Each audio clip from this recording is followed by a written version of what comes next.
São 7h30 da noite e é uma terça-feira comum. Rafael está no sofá, terminando de assistir a um episódio da sua série favorita, quando a luz simplesmente apaga. Ele nem se preocupa de início. Deve ser apenas uma queda de energia e vai passar em alguns minutos. Só que dessa vez, os minutos se tornam meia hora, 1 hora, 2 horas. Rafael tem assistido a alguns vídeos de sobrevivencialismo há algum tempo, então ele resolve tomar algumas atitudes. Hoje eu vou te mostrar, passo a passo, de tudo que o Rafael fez nas primeiras 72 horas depois desse apagão. E por que cada uma dessas ações, por mais simples que pareça, pode ser a diferença entre passar por uma crise com tranquilidade ou virar mais uma vítima do caos. Esse vídeo não é só uma história, é praticamente um checklist na prática. Então pega um papel, salva o vídeo ou envia para alguém que você ama, porque eu quero que você reproduza cada atitude de Rafael na sua própria casa quando for preciso. A maioria das pessoas, quando a luz cai, faz a mesma coisa. Senta, espera e torce para voltar. Rafael faz diferente.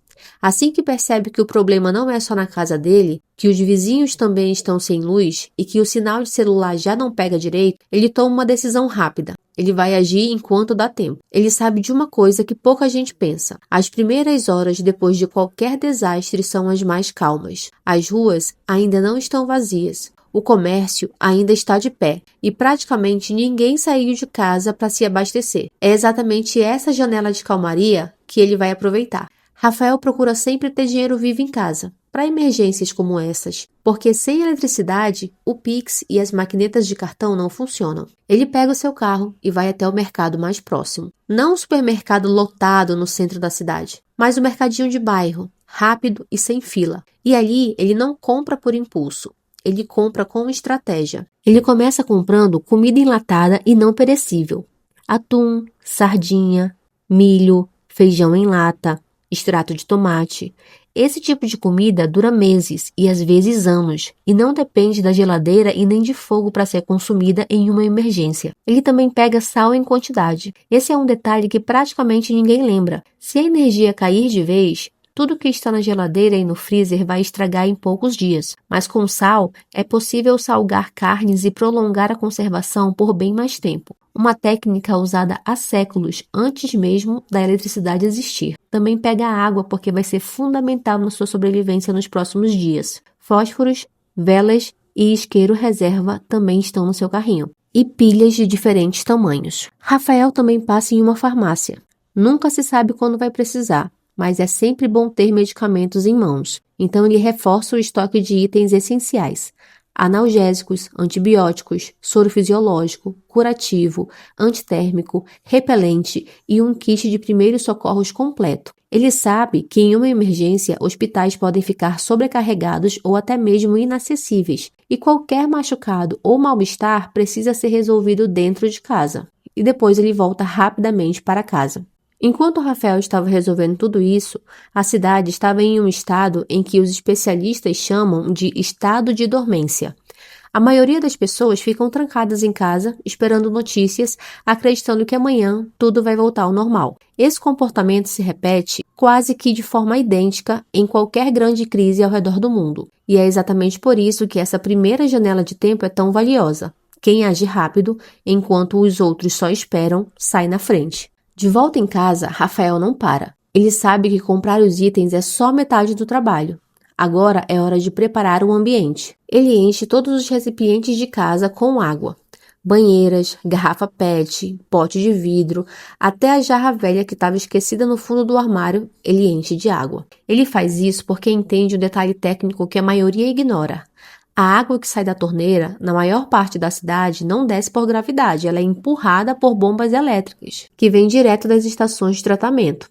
Sem energia, em poucas horas, o encanamento também pode parar. Quanto mais recipientes cheios, mais dias de água ele tem. Depois ele organiza a geladeira e o freezer. Ele separa a carne e salga o que for possível para conservar dessa forma. E decide que os itens mais perecíveis serão consumidos primeiro, antes que estraguem. Nada de deixar a porta da geladeira abrindo e fechando toda hora. Cada abertura deixa o frio escapar e reduz o tempo que a comida aguenta sem estragar. Ele também separa uma reserva de dinheiro em espécie, guardada em um lugar de fácil acesso, mais discreto. Ele sabe que se a situação se estender, esse dinheiro pode ser a única forma de negociar algo essencial nos próximos dias, já que os sistemas eletrônicos de pagamento dependem de energia e internet. Ele coloca as pilhas que comprou no supermercado no seu rádio a pilha e garante que ele esteja funcionando, e passa a monitorar qualquer informação oficial sobre o que está acontecendo na cidade. Também separa um power bank solar para carregar no dia seguinte.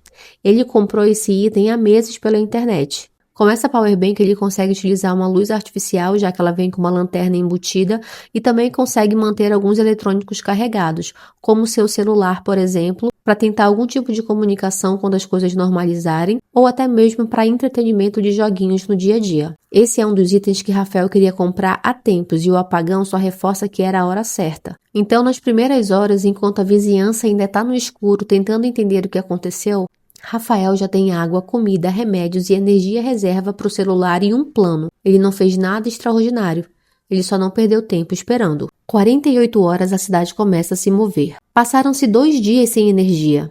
A calmaria inicial começa a se quebrar. As famílias que não se prepararam nas primeiras horas agora perceberam que a geladeira parou de esfriar de verdade e que a comida que sobrou em casa não é suficiente. É nesse momento que a cidade acorda. As pessoas saem de casa em massa, indo até mercados e postos de gasolina. Só que agora, ao mesmo tempo, todo mundo tem a mesma urgência. Isso gera aglomeração, ansiedade e os primeiros pequenos atritos em filas e caixas. Rafael entra em contato com vizinhos. Ele bate na porta dos vizinhos mais próximos e propõe algo simples: organizar um grupo de apoio mútuo. A proposta desse grupo é simplesmente se ajudar para terem mais segurança. É importante que Rafael não exponha tudo o que ele fez nas últimas horas. Não exponha que tem comida, água e nem remédios, porque caso as coisas se agravem, ele pode se tornar um alvo fácil até mesmo de amigos próximos. No entanto, ter contato com vizinhos para trabalhar a questão da segurança, de repente fazer algum tipo de turno, vigília, ajuda bastante. Rafael procura manter a calma e mantém a organização. Racionar comida e água é fundamental, porque esse problema pode se estender por alguns dias e quanto mais tempo de suprimentos, calma e segurança ele tem, melhor para ele. Por isso, seu consumo deve ser controlado. Priorizar elementos não perecíveis, reduzir o consumo de alimento e manter a segurança da sua casa. No segundo dia, ele nota que o caminhão de lixo não passou. Pequenos sinais de que serviços básicos da cidade estão realmente comprometidos significa que o problema não é passageiro ou pode demorar muito mais para se resolver do que o esperado. No terceiro dia, boa parte da cidade já está sem comida guardada, sem água e o desespero começa a aparecer nas ruas. É nesse momento que os primeiros relatos de tumultos em comércio chegam até o Rafael pelo rádio. Ele não sai de casa à toa. Não vai resolver nada lá fora. Ele já fez o trabalho pesado nos primeiros 2 dias. Agora é hora de manter a calma e proteger o que construiu. Ele reforça portas e janelas e mantém um contato constante com o grupo de vizinhos organizado no dia anterior, revezando quem fica de olho na entrada do prédio ou no condomínio. Ele procura manter sua rotina o mais normal e calma possível. Isso inclui manter os remédios essenciais sempre à mão, cuidar da higiene, utilizando a água que ele reservou. Enquanto muita gente lá fora está desesperada, correndo atrás do que já devia ter em casa, Rafael está tranquilo. Não porque ele teve sorte, mas porque nas primeiras horas, quando a maioria só ficou esperando, ele decidiu agir. As coisas podem começar a se normalizar depois de alguns dias, dependendo da causa do problema. E se for assim, Rafael passou esses dias muito bem. Mas se as coisas começarem a piorar, o Rafael vai precisar tomar decisões mais a longo prazo. Mas enquanto ele pôde, ele conseguiu prolongar o desespero, preocupação e conseguiu manter a calma. A história de Rafael é fictícia, mas cada ação que ele tomou é real, prática e você pode fazer exatamente a mesma coisa se um dia precisar. E relembrando o que o Rafael fez, ele comprou comida enlatada e não perecível, guardou sal para conservar carnes sem geladeira, reforçou o kit de remédios e primeiros socorros, adquiriu um powerbank solar para manter uma energia mínima e garantir qualquer tipo de comunicação, ou seja, via rádio ou telefone, encheu todos os recipientes de água em casa para trabalhar sua higiene, organizou a geladeira e priorizou o consumo de perecíveis,